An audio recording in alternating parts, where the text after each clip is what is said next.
హైదరాబాద్ నగరాన్ని విశ్వనగరంగా చేయాలనేటువంటి ఆలోచనతోటి మూసీ ప్రక్షాళన కావచ్చు, ఫోర్త్ సిటీ కావచ్చు, ఎన్నో అభివృద్ధి సంక్షేమ కార్యక్రమం చేస్తూ ఉన్నారు. అట్లాగే సమయం మించిపోలేదు. ఇప్పటికి కేవలం సంవత్సర కాలమేంది, ఇంకా 4 సంవత్సరాలు ఉంది, ఇంకా ఆ తర్వాత మరొక 5 సంవత్సరాల కాలం ఉంది.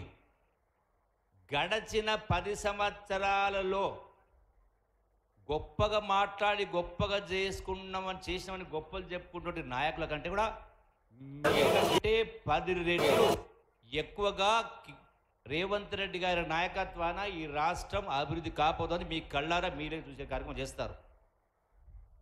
ఆనాడు పాలమూరు జిల్లాను దత్తత తీసుకున్నాను చెప్పని పాలమూరు నుంచి ఎంపీగా గెలిచి 10 సంవత్సరాల కాలంలో కృష్ణానది పైన ఏ ఒక్క ప్రాజెక్టును కూడా చేపట్టకుండా ఇటు కొడంగలైనా, నారాయణపేటైనా, మక్తలైనా, అట్లాగే ఇతర పాలమూరు రంగారెడ్డి ప్రాజెక్టు సంబంధించి కూడా కూర్చేసుకొని నేను 2 సంవత్సరాల కాలంలో ప్రాజెక్టును పూర్తి చేస్తాను.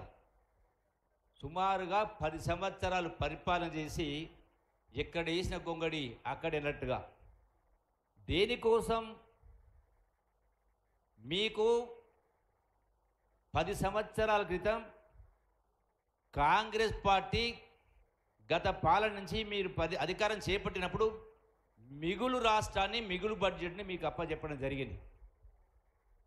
మిగులు బడ్జెట్ ఉండంగా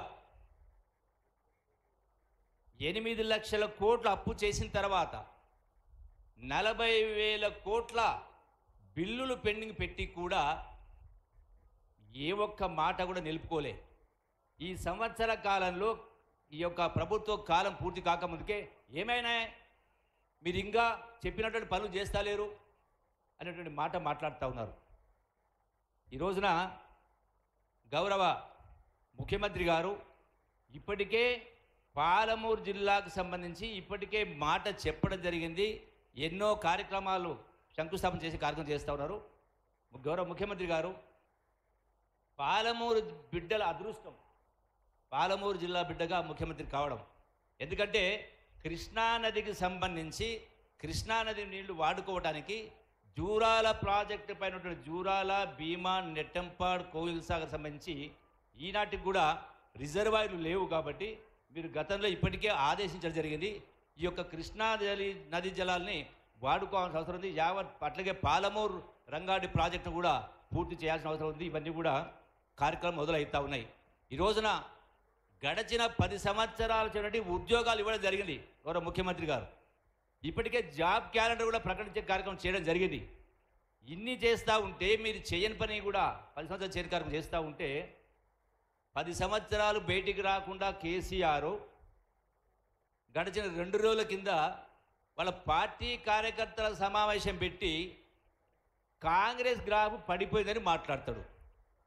అంటే గడచిన మీరు 10 సంవత్సరాల కాలంలో ఇన్ని లక్షల కోట్ల అప్పు చేసినా కూడా ఎన్నికల్లో ఓటమి పాలేం, శాసనసభ ఎన్నికల్లో. ఆ తర్వాత పార్లమెంటు జరిగిన ఎన్నికల్లో ఒక్క సీటు కూడా రాలే, ఒక్క సీటు కూడా రాలే. ఏ లెక్క ప్రకారం మళ్ళీ పరిపాలన మాట్లాడతారు, మీరు మళ్ళీ పరిపాలన కావాలని కోరుకుంటారు కింద మీ బాకా ఊదే పత్రిక, మీ బాకా ఊదిరికే టీవీ ఛానల్లో ఊదరగొట్టే కార్యక్రమం చేస్తున్నారు.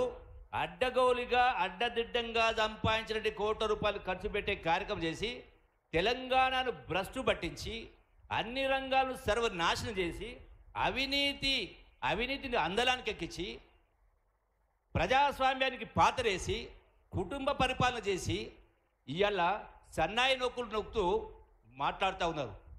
మళ్ళీ మీకు అధికారం రావడం అనేది కల్లా వచ్చేటువంటి ఎన్నికల్లో మీ కళ్ళారా మీరే చూడబోతా ఉన్నారు. ఈ రోజున నేను ఈ వేదిక ద్వారా మీరు సోషల్ మీడియా ద్వారా, పత్రిక ద్వారా ఈడొకటి ఆడొకటి వాడొకటి వీడొకటి మాట్లాడడం కాదు. నేను ఈ వేదిక ద్వారా ఛాలెంజ్ చేస్తూ ఉన్నా. తెలంగాణ ఉద్యమం ఏంది, అమరవీరుల ఆకాంక్ష ఏంది, గడిచిన 10 సంవత్సరాలు మీరు పరిపాలన ఏంది, ఈ రెండింటిపైన డిబేట్కు టీవీ ఛానల్కి వస్తారా? విలేకరుల సమక్షం చర్చ పెడదామా? 100% నేను అడిగిన ప్రశ్నలకు సమాధానం చెప్పకపోతే రుజువు చేసి చూపిస్తా. పరిపాలన అంటే ఎట్లుండాలి? ఇలా గౌరవ ముఖ్యమంత్రి రేవంత్ రెడ్డి గారు పరిపాలనకు సంబంధించి కూడా పరిపాలనలో ఎన్నో సమూలమైన మార్పులు తేబోతా ఉన్నారు.